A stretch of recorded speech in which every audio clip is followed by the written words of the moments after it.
The former president and Nobel Peace Prize winner has died, his son has announced.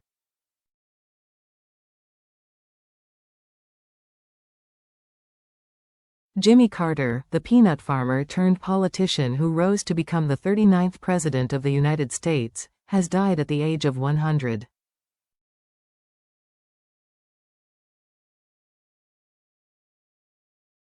His death comes nearly 2 years after he announced he would spend his final days in hospice care.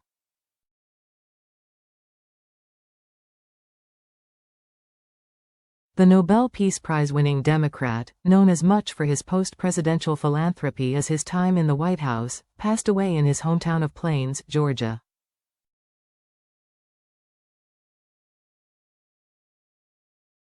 Carter's life was marked by devotion to his faith, family, country, and the ideals of peace and justice.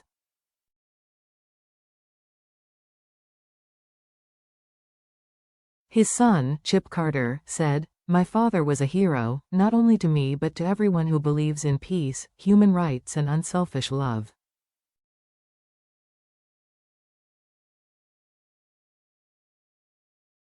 My brothers, sister and I shared him with the rest of the world through these common beliefs.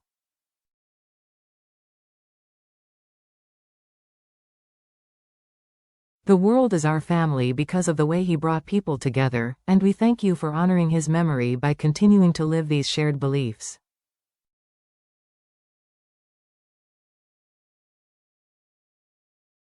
A statement from former U.S. President Bill Clinton and his wife Hillary Clinton said Carter worked tirelessly for a better, fairer world.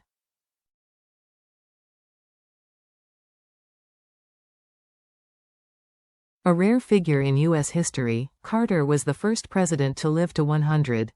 He celebrated the milestone this year with characteristic modesty as the skies above Plains provided the backdrop to a flyover by 4 F-18 jets and vintage planes in his honor.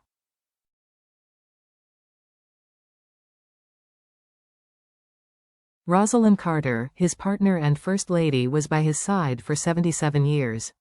Her legacy of advocacy and compassion mirrored her husband's.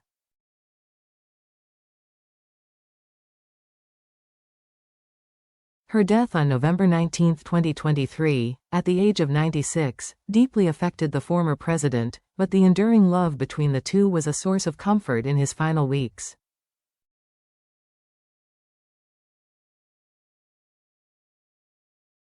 Together, they built a life filled with family, faith, and a shared mission of service.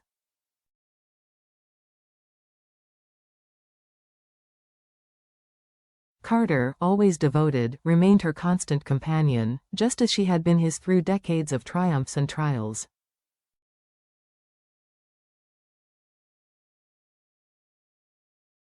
Born in Plains, Georgia, in 1924, the president grew up on his family's peanut farm before embarking on a career in the U.S. Navy.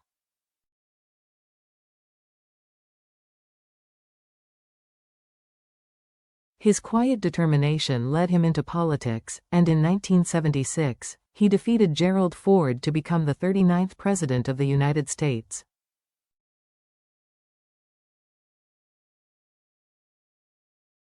Carter entered the White House as America was still reeling from the Watergate scandal, promising a new era of transparency and honesty in government.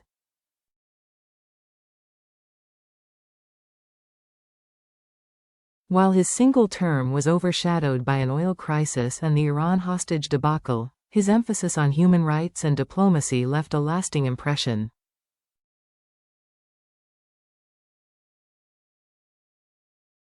But it was in his post-presidential years that Carter truly found his place in the hearts of Americans.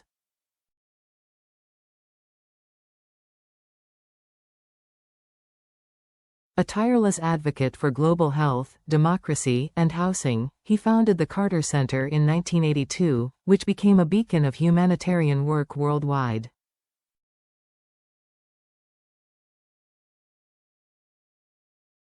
His dedication to service extended well beyond his presidential years.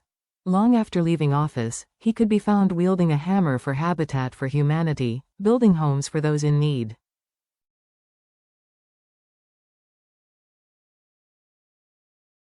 Even into his 90s, Carter was on construction sites, proving that age was no barrier to making a difference.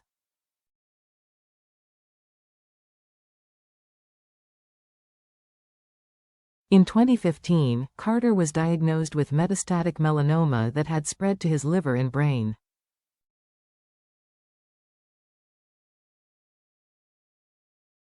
Remarkably, an experimental drug eliminated the cancer, and just months later, he announced he no longer needed treatment.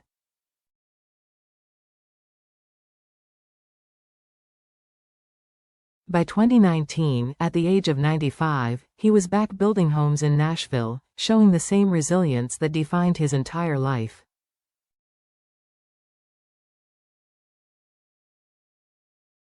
In February 2023, the Carter Center announced that the former president had decided to forego further medical treatment following a series of hospital visits.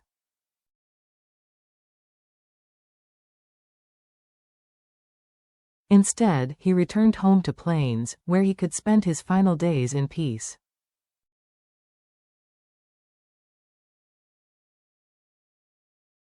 With Carter's death, there are now just 5 living former U.S. presidents: Bill Clinton, George W.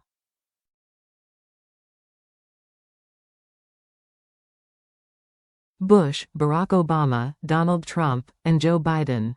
Yet none may ever replicate Carter's unique legacy, not of political prowess but of compassion, humility, and a relentless drive to improve the world.